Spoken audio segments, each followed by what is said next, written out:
이제 우리 하나님의 말씀을 같이 듣도록 하겠습니다. 오늘 말씀은 시편 65편 1절에서 4절까지 말씀입니다. 넉절이니까 우리 다 한 목소리로 다 같이 큰 소리로 같이 읽겠습니다. 하나님이여 찬송이 시온에서 주를 기다려오며 사람이 서원을 주께 이행하리이다. 기도를 들으시는 주여 모든 육체가 주께 나아오리이다. 죄악이 나를 이겼사오니 우리의 허물을 주께서 사하시리이다. 주께서 택하시고 가까이 오게 하사 주의 뜰에 살게 하신 사람은 복이 있나이다. 우리가 주의 집 곧 주의 성전의 아름다움으로 만족하리이다. 아멘, 아멘, 아멘. 오늘 말씀은 기도를 들으시는 주여라는 제목으로 여러분과 말씀을 나누겠습니다. 오늘 말씀은 시편 65편이죠. 시편 65편인데 오늘 말씀을 우리가 같이 여기서 묵상할 뿐만 아니라 시편 65편은 전체가 13절로 되어 있거든요. 우리는 이제 1절에서 4절까지만 말씀을 묵상하는데 집에 가서 한번 이 시편을 여러분 계속 반복해서 한번 읽어보시기 바랍니다. 구약을 묵상할 때, 특별히 시편을 묵상할 때는 시잖아요. 시편은 시잖아요. 시를 모아놓은 편집해 놓은 거다. 그래서 시편이거든요. 시기 때문에 시는 시처럼 읽어야 돼요.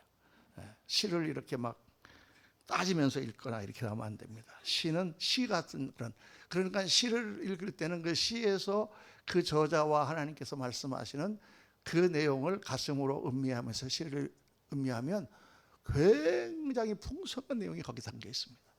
그냥 말하는 게 아니라 그 시를 통하여 우리에게 주시는 그 촉촉하면서도 그 정말 아름다운 그런 내용들이 그 시편에는 들어있어요. 그러면서 그림을 그려야 돼.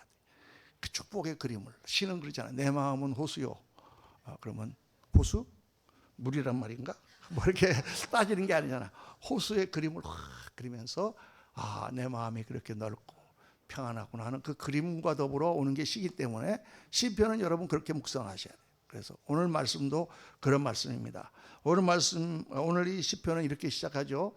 하나님이여 찬송이 시온에서 주를 기다려오며. 찬송이 기다려요 하나님은? 이게 무슨 뜻입니까?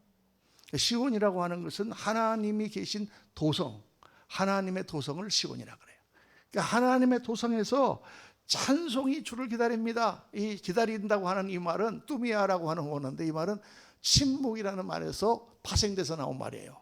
묵묵히 기다린다. 그래서 이 말의 뜻은 뭐냐면 말할 수 없는 간절함으로 하나님을 사모한다는 뜻입니다. 하나님, 제가 시온에서 하나님의 도성에서 하나님의 전에 나와서 하나님을 찬양하기를 사모합니다. 간절한 마음으로 하나님을 찬양하기를 사모합니다. 우리 찬양팀이 이렇게 나와서 찬양을 인도하시다가도 어떤 때는 막 눈물을 막 흘리고 그러는 분들을 제가 많이 봅니다. 하나님을 말할 수 없는 마음으로 찬양하니까 찬양의 가사 속에, 음악 속에 정말 하나님과 영으로 교통하고 그 마음이 하나님께 전달되고 그게 막 우리 감정으로 표출되는 거죠. 그런 시다 그 말이에요. 그 뒤에 보면은 사람이 서원을 주께 이행하리이다. 여러분 성경에 이 서원이라는 말이 많이 나오는데 서원이라는 말이 무슨 뜻일까요? 맹서한다 할 때 그 서자와 비슷한 거예요. 서원이라는 것은 약속의 기도입니다. 약속의 기도. 그냥 하나님 그냥 이거 주세요가 아니라 하나님 이거를 주시면 제가요 요렇게 해드릴게요. 이렇게 서로 간에 약속을 하는 거예요. 그러니까 이 서원이라고 하는 말이 나올 때는 어떤 개념이냐? 상호 간에, 하나님과 나의 관계가 상호 간의 관계라는 거예요. 일방적으로 하나님께서 말씀하시고 그냥 그렇게 하는 게 아니라 나도 하나님께 이걸 드리고 나도 하나님께 이걸 약속하고 또 그 약속을 지키고 그렇게 하나님과 나와의 관계 가운데서 우리가 살아가는 그러한 삶이 이 서원이라는 말에 표현이 되어 있는 것입니다. 그리고 이제 오늘 2절 말씀에 보면은 기도를 들으시는 주여 모든 육체가 주께 나오리다 이렇게 되어 있습니다. 기도를 들으시는 주여. 여러분 하나님께서 우리 기도를 들으시는 줄 믿으십니까? 아멘. 그러면 당연한 얘기죠. 하나님 기도를 들으시죠. 그러니까 기도하는 거죠. 그런데 이 기도를 들으시는 주여라는 이 한 마디의 말에 어마어마한 내용이 들어있어요. 기도를 들으신다는 게 도대체 무슨 의미인가? 기도라는 게 도대체 뭔가? 기도를 왜 하나님은 들으시는가? 하나님은 어떤 분이냐? 그분은 우리의 기도를 들으시는 분이다 그 말이에요. 그분은 우리의 기도를 들으시고 우리와 관계를 맺으시고 우리와 약속을 하시고 우리에게 복을 주시기도 하고 또 우리의 삶을 구해 주시기도 하고 하는 그러한 관계 가운데서 교통하시는 하나님이다라는 말이 이 말씀 가운데 들어있단 말이에요. 하나님은 우리의 기도를 들으시기를 원하시고 그 기도를 응답하시기를 원하시며 그 가운데 우리를 사랑하기를 원하시는 하나님이다 라는 말이 이 짧은 단어 하나 가운데 기도를 들으시는 주여 가운데 들어있는 거예요. 오늘 이거를 여러분과 함께 깊이 묵상해 보려고 합니다. 우선에 전체 내용을 한번 살펴보면 이 시편 65편이 바로 축복의 기도라 그랬죠. 하나님께 드리는 기도인데 그 내용이 다윗의 시인데 사람이 하나님 앞에 나아가서 하나님 앞에 기도하고 찬송하고 죄 사함을 받고 하나님의 내리시는 복을 받아서 우리의 모든 인생이 아름답고 복되게 변화되고 그렇게 좋은 것으로 채워지는 그러한 내용으로 하나님 역사에 주옵소서 그렇게 복을 열어 주옵소서 하는 기도가 시편 65편입니다. 그래서 그 뒤를 한번 보면은 3절에 보면은 죄악이 나를 이겼사오나 우리의 허물을 주께서 사하시리다. 하나님 앞에 우리가 죄를 짓고 우리가 하나님과의 관계가 멀어질 때가 있지만 그때마다 하나님께 나아가면 하나님께서 우리를 죄를 용서해 주시고 다시 관계를 회복시켜 주신 주님 아니십니까? 주께서 택하시고 가까이 오게 하사 주의 뜰에 거하게 하신 사람은 복이 있나이다. 하나님께서 우리를 붙드시고 우리를 택하시고 우리를 부르셔서 하나님의 뜰에 거하게 한 그러한 백성입니다. 우리는 참으로 복받은 백성입니다. 이렇게 하나님에게 초점을 맞춰서 기도하는 시편이 바로 시편 65편이에요. 그래서 여러분 기도를 하실 때 여러분이 이제 무슨 문제가 생긴다거나 평상시에는 기도를 안 하시는 분들이라도 큰 일을 당하면 기도를 하게 되잖아요. 근데 기도를 할 때 그 문제 가운데서 하나님께 기도하면서 하나님의 응답을 마음속에 생각하시고 하나님 주신 축복을 생각하시고 전능하신 하나님을 묵상하시면서 하나님께서 그 기도를 응답하셔서 복을 주시고 해결하는 모습을 그림을 그려보세요. 축복의 그림을 그려야 됩니다. 여러분 우리가 문제를 갖고 기도할 때는 우리의 모든 생각이 다 그 문제밖에 없어요. 문제로 꽉 생각이 차여져 있어요. 누가 무슨 말을 걸어도 짜증이 나. 왜냐하면 머릿속에 그 문제에 대한 답답함과 그거에 대한 억울함과 막 그거에 대해 그냥 그게 꽉 차 있기 때문에 스트레스 풀어줘. 그때 그 문제를 하나님께 내려놓고 그 문제를 하나님께 맡기고 그 문제를 하나님의 손에 놔드리고 그리고 하나님께서 응답하셔서 이제 그 문제를 해결하고 그 모든 일 가운데 우리를 회복하시며 우리를 축복하시는 그 그림을 그리라고 말이에요. 꼭 그렇게 하시길 주의 이름으로 축원합니다. 이게 꿈을 꾸라는 제가 설교를 할 때도 말씀을 드렸지만은 이 우리의 삶을 우리의 생각을 하나님의 주시는 축복의 그림을 자꾸 그리세요. 그걸 자꾸 그리다 보면 계속 우리의 생각이 그것으로 채워지고 그리고 어느 정도 시간이 지나면 나도 모르게 그게 다 이루어져 있는 것을 발견합니다. 우리 자녀들을 키울 때 여러분 그 자녀들을 자꾸 야단만 치고 못하는 것만 자꾸 어떤 사람들은 그냥 100가지를 잘해도 하나만 못하면 막 야단을 치더라고. 옆에서 보면 그냥 화가 나 죽겠어. 왜 그거 괜찮은 애를 갖다가 그렇게 막 야단을 치는지 모르겠어. 근데 걔가 그렇게 야단을 치는 게 아니라 좋은 모습으로 변화되는 걸 자꾸 그림을 그리세요. 그렇게 그림을 그리다 보면 어느새 걔가 그렇게 변해 있어요. 영적으로 굉장히 중요한 원리 중에 하나입니다. 그래서 여러분 그렇게 그 하나님의 응답을 기대하며 그 하나님의 주신 그 놀라운 축복의 그림을 그리며 그렇게 하나님과 교통할 때 하나님의 역사가 우리에게 임하는 거예요. 하나님의 역사는 어떻게 임하느냐? 기도의 교통을 통해서 우리 가운데 임합니다. 우리가 살아계신 하나님, 눈에 보이지 않는 하나님, 영이신 하나님을 어떻게 만나느냐? 기도를 통해서만 만날 수가 있습니다. 기도라고 하는 그 터널, 기도라고 하는 통로를 통해서만 우리가 하나님께로 나아갈 수가 있고 하나님과 영으로 만날 수가 있어요. 그러니까 아직 기도를 안 해보신 분은 지금 하나님을 모르는 거예요. 하나님을 만나본 적이 없는 거예요. 하나님과 우리는 기도로 교통하게 돼 있단 말이에요. 그래서 이게 뭐와 같으냐면 여러분 하나님은 안 보이시잖아요. 안 보이는데 하나님을 어떻게 알 수 있습니까? 그분이 계시다라는 걸 어떻게 알 수가 있죠? 옛날에 내가 이 묵상하다가 옛날에 읽었던 그 소설이 하나 생각났어요. 몽테 크리스토 백작. 여러분 들어보셨습니까? 요즘에는 책들을 잘 안 읽나요? 굉장히 재밌는 아주 알렉산드로 듀마라고 하는 삼총사를 지은 그 작가가 1800년도 말에 쓴 책인데 너무너무 재밌는 책입니다. 이 책의 내용은 에드몽 당테스라고 하는 항해사인데 젊고 잘생긴 항해사인데 약혼자를 두고 이제 멀리 배를 타고 나갔다가 들어와서 이제 결혼을 하려고 들어왔는데 딱 들어오는 배에서 내리니까 딱 체포가 된 거예요. 어떤 사람이 이 사람을 갖다가 모함을 해서 이 사람을 공경에 빠뜨리고 그 약혼자랑 재산을 다 뺏으려고 이 사람이 항해하고 돌아다니는 가운데 어떤 항구에 머물렀는데 거기에서 적국이랑 내통을 했다. 간첩세를 씌워가지고 이 사람을 그냥 딱 체포해가지고 재판도 제대로 받지 않고 그대로 끌려가지고 무인도 같은 데 있는 그 감옥에 지하 감옥에 갇힙니다. 이제 거기서부터 이 스토리가 시작되는 거예요. 그러니까 그냥 너무 놀래고 너무나 황당한 상황 가운데서 잡혀가지고 깜깜한 감옥에 들어가서 그 젊은이가 그때부터 그냥 죽을 때까지 영원히 그 감옥에서 거기는 그 감옥은 한 번 들어가면 들어가는 건 들어가는데 나오지는 못하는 감옥이에요. 살아나온 사람은 아무도 없는 감옥이에요. 그 지하 감옥에 갇힌 것입니다. 거기서 매일같이 이 당테스가 매일같이 내가 왜 어떻게 다가 이렇게 했을까 하고 하다가 결국 생각한 게 내 이 감옥을 탈출해야 되겠다. 탈출해야 되겠다. 그렇게 생각하고 딱 그 어느 날 접시가 들어왔는데 그 접시를 딱 깨트려 갖고 깨트린 것 중에 한 조각을 훔칩니다. 그리고는 벽을 파기 시작하는 거예요. 이제 이 벽을 뚫고 나가면 섬이 있고 바다를 헤엄쳐 나가야 되겠다고 매일같이 벽을 파기 시작하는 거예요. 그래갖고 이제 돌멩이가 있는데 돌멩이를 한 개를 뽑아내고 또 팍팍팍팍 긁는데 갑자기 어느 날 팍팍팍 긁는데 저쪽에서 소리가 나는 거예요. 팍팍팍팍 긁는 소리가 나는 거예요.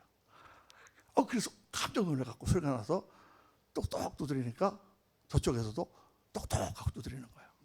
여러분, 똑똑 두드렸을 때 저쪽 똑똑하는 소리가 나는 게 뭐죠? 무슨 증거죠? 그 너머에 사람이 있구나 라는 증거야. 그래가지고 막 파갖고 딱 돌을 빼고 가보니까 그게 밖이 아니라 옆방이야. 감옥의 옆방으로 갔어. 얼마나 실망이 됐겠습니까? 그런데 그 가운데 이 한 사람을 만나. 이 사람은 자기보다 나이도 훨씬 많고 지금까지 수십 년을 감옥에 살고 이제 죽을 때가 다 된 그런 노인네를 만난 거예요. 그러니까 매일같이 이제 간수가 가고 나면은 그걸 들고 들어가서 그 사람하고 같이 대화를 하고, 근데 그 사람으로부터 정보를 다 얻어요. 그 사람이 다 가르쳐 줍니다. 그 글자의 모양을, 그 사인을 한 모양을 보면서 그건 왼손으로 쓴 거다. 그 다음에 그 사과를 이렇게 너의 관계를 쭉 하더니 그거는 누가 너를 모함한 거다. 이 사람은 아주 그냥 그 안에서 다 알고 있는 거야. 그래서 해적들이 강켜놓은 보물 지도까지 다 줘요. 그리고 이제 이게 나이가 들어서 이 사람이 죽거든요. 한수들이 와서 죽었다. 그러고는 와서 그냥 포대기로 싸놓고 치우려고 할 때 샥 들어가서 포대기에서 시체를 꺼내서 이쪽 방에 갖다 놓고 자기가 포대기에 들어가는 거예요. 그래가지고 이제 확 나중에 던지니까 물속에서 이제 그걸 째고 나와서, 그래서 이제 몬테크리스토 섬이라고 하는 곳에 가서 그 보물을 찾아가지고 이분이 몬테크리스토 백작으로 탁 변해갖고 나타나서 복수를 한다라는 내용이에요. 할렐루야. 이 몬테크리스토 백작을 갑자기 기도로 생각하다가 그 생각이 난 거예요. 하나님, 보이지 아니하시는 하나님, 다 하나님이 있다고 그러는데 어디 하나님이 있는지 우리는 알 수가 없는 거예요. 그런데 어느 날 내가 너무 힘든 일이 생기고 어려운 일이 생겨서 기도를 한번 해볼까? 하나님이 있는지 없는지도 모르지만 하고 하나님 앞에 똑똑하고 두드리니까 저쪽에서 똑똑하고 대답이 온단 말이에요. 기도가 응답이 됐어요. 내가 기도한 그 내용이 응답이 됐어. 그때부터 하나님 계시구나. 저는 그렇게 하나님 만났습니다. 정말 저는 절대 하나님을 안 믿기로 결심하고 살았어요.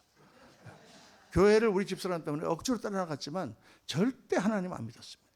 그리고 친구들이랑 같이 술 마시면서 놀면서 나는 교회 다니는데 하나님 안 믿어. 그렇게 아주 입에 대놓고 다녔고, 교회를 만나도 사실 저는 믿음이 없고요.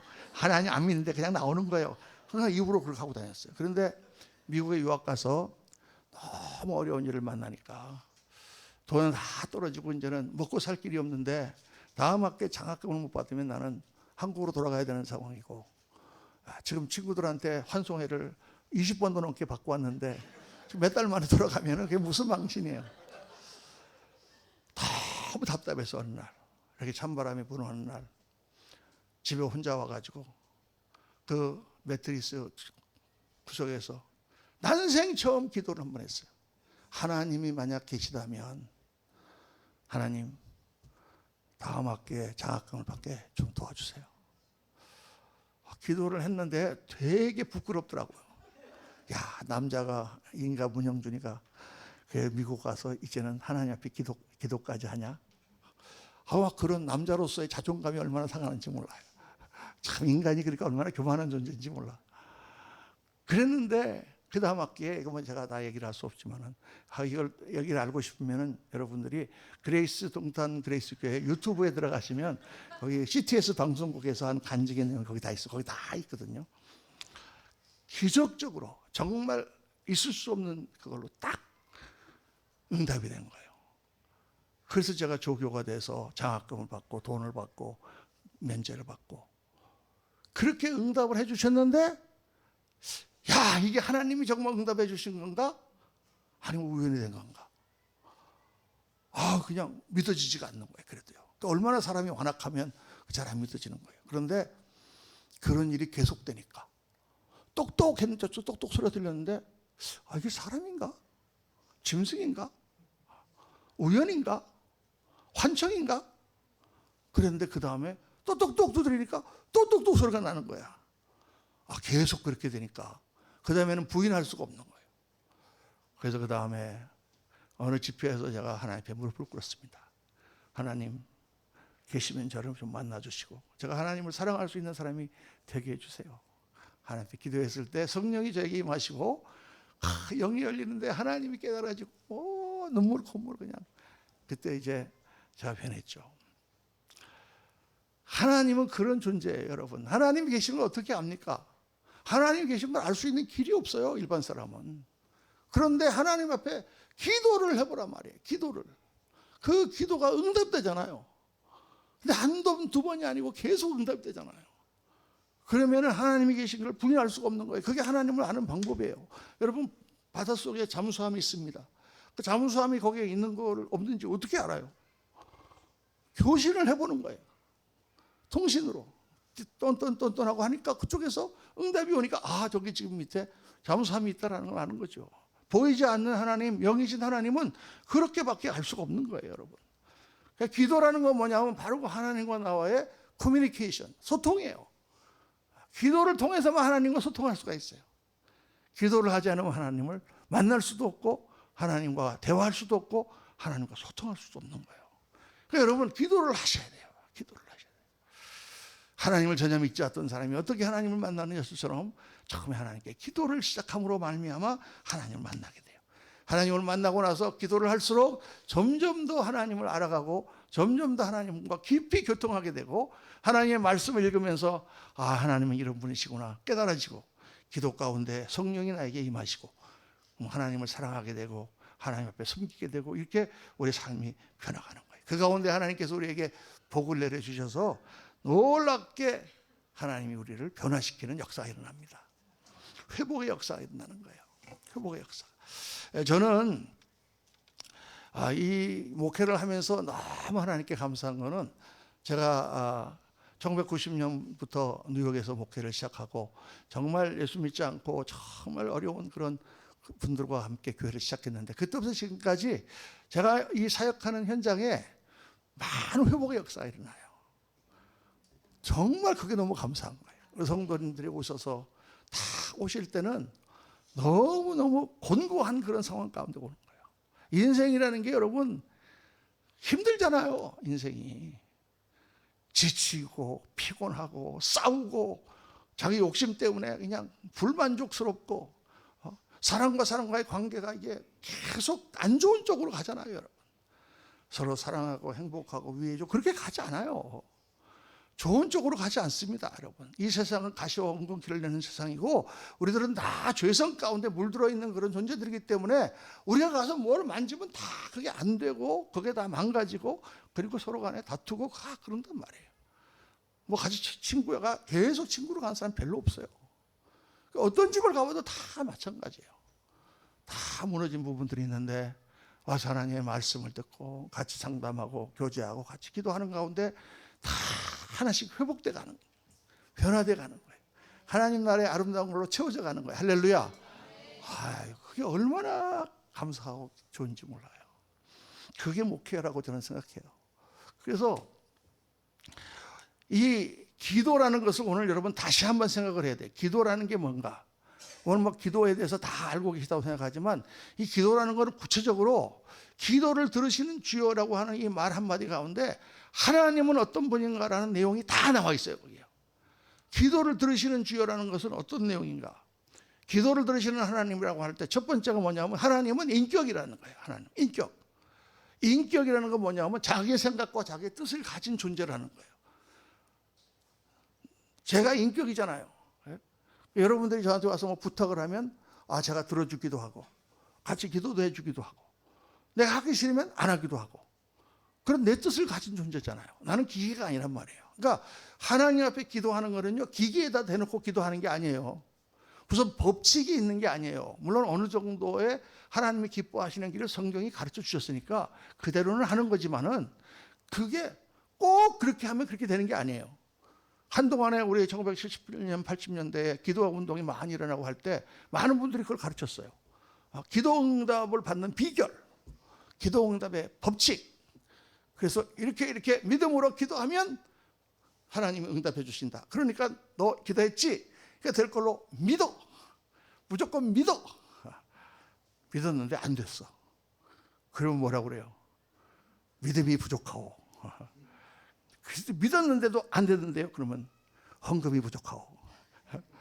그렇게 갖고 많이 그게 잘못 사람들에게 그랬죠. 긍정의 힘. 그래가지고 또 우리가 긍정적으로 생각하면 긍정적으로 변한다. 긍정적으로 생각해야 되는 건 맞아요. 그건 성경적으로 맞는 말이야. 틀린 말이 아니야. 그러나 긍정적으로 생각한다고 무조건 그 일이 이루어지는 건 아니에요. 왜 아니냐? 하나님의 마음이란 말이에요. 하나님은 인격이시기 때문에 내가 이렇게 해서 달라고 그렇게 법칙을 따라 해도 하나님이 주기 싫으면 안 주시는 거예요. 내가 우리 애들이 와서 용돈을 달라고 그러면 내가 용돈을 주지만 보니까 이놈이 그 용돈 가지고 가서 나쁜 짓을 하네. 어느 날 와가지고 아버지한테 살랑살랑 용돈을 달라 그래도 내가 안 줘. 왜? 내 마음이지 뭐 안 주는 거는. 그러니까 기도를 지금 받으시는 대상은요 하나님이세요. 그분은요 기계가 아니란 말이에요. 그러니까 그분이 나에게 응답하실 수도 있고 응답하시지 않을 수도 있는 거예요. 그러니까 이 기도를 들으시는 주여라고 하는 말 가운데 그런 내용이 다 들어있는 거예요. 여러분, 하나님께서 아브라함을 택하셨잖아요. 아브라함을 택하시고 내가 너희 자손을 하늘의 별보다 더 많은 자손으로 주겠다. 내가 너를 정말 큰 민족을 이루겠다. 너를 복의 근원으로 삼겠다 라고 하나님께서 아브라함을 불러내셔서 갈대아 우르에서 하란으로 가갖고 거기서 내려오게 하셨어요. 그럼 자손을 많이 주신다는 약속을 했는데 자손을 많이 주셨습니까? 많이 안 주셨어요. 딱 한 명 주셨어요. 근데 그 한 명도 얼마 만에 25년 후에 주셨어요. 75세에 아브라함을 부르셨는데 100살에 자손을 주셨어요. 왜 그렇게 하셨을까? 하나님은 그 아브라함이라고 하는 사람을 하나님이 키우신 거예요. 25년 동안 하나님은 관계를 맺으시고 하나님과 그와 함께 대화하시고 약속을 확인하시고 그의 믿음을 계속 키워주셔서 때가 됐을 때 하나님이 아들을 주신 거예요. 하나님의 관심은 아브라함에게 있어요. 아브라함의 관심은 그 아들 자손 거기에 있었을지 모르지만 하나님의 관심은 아브라함이라는 사람이 있었어요. 그걸 여러분 절대 잊어버리면 안 돼요. 그러니까 우리가 하나님 앞에 이 문제 좀 해결해 주세요. 하나님 돈이 필요합니다. 그럼 우리는 돈밖에 생각이 없어. 돈, 하나님 돈. 근데 하나님은 돈을 주시면서 그 돈을 준 사람이 누군지를 알기를 원하세요. 우리와의 관계가 중요하단 말이에요. 하나님. 그러니까 하나님은 기도를 들으시는 하나님이란 어떤 하나님이냐? 그분은 인격이다. 또 그 다음에 기도를 들으시는데 내가 어디서든지 기도해도 하나님은 들으셔. 골방에서 기도해도 하나님은 들으시고, 내가 자동차 안에서 기도해도 하나님은 들으시고, 내가 화장실에서 기도해도 하나님은 들으시고. 그 말은 무슨 뜻이에요? 하나님은 무소부재하신 하나님, 살아계신 분. 하나님은 분명히 살아계신 분. 그분은 그냥 나무나 돌 같은 그런 존재가 아니라 그분은 지금 살아서 실존하시는 하나님, 그런 하나님이라는 거예요. 그렇죠? 그리고 그분은 모든 곳에 계시는 하나님이다. 그러니까 지금 기도를 들으시는 주여라는 이 말 한마디 가운데 하나님에 대한 이런 풍성한 내용이 다 들어있는 거예요. 시공을 초월하시고 계시지 않은 곳이 없다. 무소부재라는 게 무슨 뜻이냐면, 무소, 장소가 없다. 부재, 계시지 않는 장소가 없다, 그런 뜻이에요. 무소부재. 하나님은 어디든지 계신다. 어디서든지 내가 기도하는 것을 다 아시고 내 기도를 응답하시는 하나님이라면 그분은 어떤 하나님이냐? 전지전능한 하나님이에요. 나 생각까지 다 아시는 하나님. 내가 속으로 기도하거나 입을 벌려 기도하거나 작은 소리로 기도해도 내 신음소리까지 다 들으시는 그 하나님. 하나님은 전지전능하신 하나님. 내가 정말 기도라는 게 뭔지 알고 영이신 하나님을 내가 만나서 그분 앞에 내 기도를 정말 할 때 그 안에는 이런 내용이 지금 다 포함이 되어 있단 말이에요. 그분은 인격이시고 그분은 살아계신 하나님이고 그분은 무소부재하시고 그분은 전지전능하신 하나님이에요. 그리고 제일 중요한 게 뭐냐? 그분은 사랑하시는 하나님이에요. 나를 사랑하시는 하나님이에요. 나를 사랑하니까 내 기도에 귀를 기울이시는 거예요. 사랑하지 않는다면 나한테 귀를 기울이실 리가 없는 거예요, 여러분. 여러분, 내가 어디 몸이 아파가지고 막 끙끙하고 있을 때 누가 옆에 사람이 신경이 났습니까? 지나가던 사람이 찾아와서 나를 위로해 줍니까? 내가 지금 돈이 없어가지고 막 짤짤매고 있을 때 어떤 사람들이 그것 때문에 괴로워하는 사람이 있냐고 말이에요. 다 사람들이 자기 삶 살아가지 나에게 관심 쓰는 사람이 없어요, 여러분. 부모나 뭐 이제 뭐 배우자나 뭐 형제나 뭐 그런 사람들이 조금 관심 써줄까? 형제들도 뭐 내가 그렇게 괴로워하는데 뭐 자기들은 상관 안 해.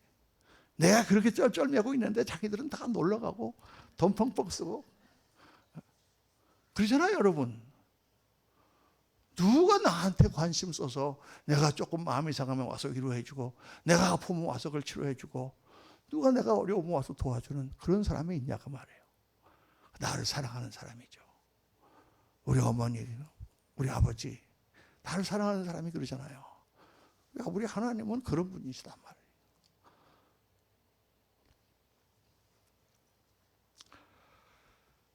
그래서 여러분, 하나님을 기도 가운데 만나시려면요, 기도를 구체적으로 하셔야 돼요. 처음에 하나님을 못 만나신 분들은 기도가 막연해요. 아까 제가 말씀드린 것처럼 기도를 해도 이게 응답이 돼도 응답됐는지 하나님 응답하신 건지 우인됐는지 확실찮아. 그래서 뒤에 나가시다 보면 우리 전도지 옆에 수첩이 이렇게 노란 수첩이 하나 있거든요. 그거 여러분 필요하시면 가져가셔서 그걸 기도 수첩으로 한번 써보세요. 기도 제목을 내가 지금 기도하고 있으면 그걸 써보세요. 구체적으로. 하나님, 제가 지금 1,000만 원이 필요합니다. 막연하게 돈 필요합니다 하지 말고 1,000만 원이 필요합니다. 딱 써놓고 이제 기도해 보세요. 그리고 어느 날 하나님께서 1,000만 원을 주시면 그 뒤에다가 하나님 1,000만 원을 받았다. 응답. 그렇게 한번 써보세요. 그래야만 이거 하나님이 하신 거구나. 내가 기도했으니까. 이걸 다 잊어버린단 말이에요, 사람들이. 그 전에는 그렇게 그냥 하나님 막 도와주세요 하고 막 간절히 기도했다가도 막상 기도 응답을 받고 나면 이게 하나님이 해주신 건지 우연이 된 건지 사람이 와서 나를 도와준 건지 이 사람이 헷갈리는 거죠. 하나님은 그 기도를 응답하시면서 누가 그 응답을 했는지를 우리에게 알려주기를 원하세요. 사람은요, 우리 인생은 다 부족합니다. 부족하지 않은 사람은 아무도 없어요. 어떤 사람이든지 다 자기가 갖지 못한 것 때문에 괴로워하고 있습니다. 그 사람들의 삶이 다 피곤해요. 다 바쁘고 어렵고 정말 많이 노력을 해도 결실이 별로 없고. 그 성경에 왜 그렇게 됐느냐? 하나님 나라를 잃어버렸기 때문에요. 하나님과의 관계 가운데서 하나님 주신 좋은 것을 다 체험을 받고 에덴 동산 같은 그런 아름다운 삶을 살도록 인간이 창조되었는데 우리가 죄를 범함으로 우리의 죄성이, 우리의 욕심이, 우리의 이기심이 우리의 악한 것으로 끌리는 그런 경향이 하나님으로부터 우리를 멀어지게 하고 가시와 엉겅퀴가 난 세상에서 이리저리 좌충우돌하며 사는 거예요. 좌충우돌하며. 그래서 불교에서는 뭐라고 그래? 이 세상을 고해라 그래. 고해. 고난의 바다다. 고난의 바다다. 그건 아주 잘 봤어. 세상은 고난을 받아요. 다 찢어지고 상처받고 그런 가운데서 우리 하나님 앞에 나오는 거예요. 내가 와서 하나님 앞에서 하나님을 만나고 하나님의 사랑을 깨닫고 하나님께 기도하는 가운데 그 모든 것들이 회복되고 변화되고 새로운 것으로 창조되는 역사가 일어나게 되는 줄로 믿습니다. 그게 기도예요, 여러분. 그게 기도야. 그러니까 이 기도가 얼마나 중요한지 몰라요. 하나님께서는 우리 기도를 다 들으신단 말이에요. 저는 이 말씀을 묵상하다가 정말 놀라운 사실을 깨달았어요. 왜냐하면은 성경을 보니까 계시록에 이런 말씀이 나와요. 다 같이 한번 읽어보겠습니다. 책을 취하심에 네 생물과 24장로들이 어린 양 앞에 엎드려 각각 검은고와 향이 가득한 금대접을 가졌으니 이 향은 성도들의 기도들이라. 우리 잘 아는 말씀이잖아요. 하나님께 드리는 기도가 뭐다? 향이다. 그런데 이걸 가만히 생각하다 보니까 하나님의 보좌가 있고 그 앞에 백성들의 대표와 장로들과 천사들이 있는데 금대접으로 이렇게 하나님께 향을 올려드리는데 그 향이 하나님에 드리는 기도다. 기도가 향이라고 그러시는 거예요. 여러분, 애가 막 울면서 밥 줘, 배고파, 힘들어 막 소리치면서 막 와서 찡얼찡얼대고 막 이거 주세요, 저거 주세요. 어제도 줬는데 오늘도 또 주세요. 어제도 용돈 줬는데 아빠 또 주세요. 여러분, 기분이 좋습니까? 즐겁습니까? 막 누워와서 해달라 그러는데 기분이 좋아요? 아유, 우리 아들이 나한테 와서 해달라 그러네. 그래라, 가져가라. 이런 사람 어디 있어요? 아유, 좀 제발 좀 그러지 마라. 징징징징징징 맨날 대고. 그게 기분 좋은 사람은 어디 있어요, 여러분? 그런데 하나님은 그거를 기분 좋은 정도가 아니라 뭐라? 하나님 앞에 올리는 향이라고 그런단 말이에요. 야, 저는 이걸 묵상하다가 너무 놀랐어요. 우리는 뭐 평상시에 하나님을 찬양합니다. 하나님을 높여드립니다. 하나님 감사합니다. 그런 기도를 뭐 몇 번이나 하세요. 10번 기도하면 한 번이나 할까 말까 하고, 9개가 그냥 전부 다 하나님 이거 없어요, 도와주세요, 저기 아파요, 뭐 맨 이런 자질구레한 기도잖아요. 근데 그 자질구레한 기도를 우리의 그 모든 삶의 무너진 부분을 가지고 하나님 앞에 하는 기도를 하나님은 향으로 받으신단 말이에요. 너무 기분이 좋아, 너무 향기로워. 우리 아들이 이렇게 나한테 달라고 하니까 너무 기분이 좋다. 그래서 제가 생각을 해보니까 그런 것 같아요. 어린애를 우리 이제 광동원 전사님 따님 가정이 아기를 가졌는데, 아기를 처음에 낳아갖고요, 애가 이제 6개월쯤 되면 옹알이를 시작하잖아요. 옹알 소리를 꽥꽥 지르고 앙앙 막 그러다가 하다가 보통 애들이 10명이면 8명은요 엄마부터 합니다. 엄마라 그랬다 얘가. 근데 그 중에서 한 2명은요 아빠를 하는 애들이 있어요. 엄마 안 그러고 아빠 그래요. 제가 셋째 딸을 딱 낳았는데 얘가 옹알이 하다가 아빠 그러는 거야. 와, 우리 딸이 아빠를 먼저 불렀다고. 우리 딸이 아빠를 먼저 부르는, 엄마를 먼저 부르는 게 그게 뭐 중요합니까? 그걸 아직도 기억하고 있잖아요. 거의 40년이 지난 지금까지 그거 기억하고 있어요. 그 아빠를 부르는 게 향이야. 그게 내 마음을 기쁘게 하는 거야. 그 아이가 아빠라고 부르는 그게 얼마나 나를 기분 좋게 하는지. 하나님이 우리를 보실 때 그렇게 보고 계시는 거예요. 그러니까 여러분이 찡얼대고 짜증내고 하나님 앞에 가서 다 토해내는 그거를 하나님은 너무 기쁘게 받고 계신다 말이죠. 그게 하나님의 사랑이라고 성경은 말씀하고 있습니다. 그래서 여러분, 무엇든지 하나님 앞에 나가서 구하시기 바랍니다. 여러분의 마음을 토해놓고 하나님 앞에 다 털어놓고, 기도는 하나님과 나와의 관계의 전부다라고 말할 수 있어요. 우리는 기도를 통해 하나님을 만나고, 기도를 통해 하나님을 체험하고, 기도를 통해 하나님을 알아가고, 기도를 통해 하나님의 복을 받습니다. 하나님의 복이 우리 가운데 임하는 거예요. 오늘 말씀의 4절에 주께서 택하시고 가까이 오게 하사 주의 뜰에 거하게 하신 사람은 복이 있나이다. 여러분, 하나님 앞에 나와 그 뜰에 거하며 하나님이 주신 좋은 것으로 우리의 삶을 채우고 내 마음의 죄성을 주님 앞에서 회개하고 사랑의 마음으로 채우고 희생의 마음으로 채우고 하나님 나라를 이루어가는 이것이 복이에요. 이것처럼 복된 인생이 없는 거예요. 무엇을 해서 무엇을 가져서 여러분이 정말 복받는 인생이 되겠습니까? 하나님의 뜰에 거하는 거예요. 이 말씀을 시편 65편을 쭉 묵상하면서 저는 한 가지 메시지를 받았어요. 그 뭐냐? 하나님이 우리에게 복을 주시기 원하시는 거예요. 우리를 잘되게 하기를 원하시는 거예요. 우리가 잘 살기를 원하시는 거예요. 아름다운 인생을 살기를 원하시는 거예요. 사랑과 축복의 인생을 살기를 원하시는 거예요. 문제 가지고 고민하지 말고 다 하나님께 다 나가서 토해놓고 하나님이 너에게 주기 원하시는 복을 좀 받아라. 제발 복 좀 받아라. 할렐루야. 하나님이 주시는 그 아름다운 그 꿈, 우리를 변화시키기 원하시고 복 주시기 원하시는 그 꿈을 메시지를 받아서 잘 간직하고 그렇게 하나님 되기를 원합니다. 그렇게 변화되기를 원합니다.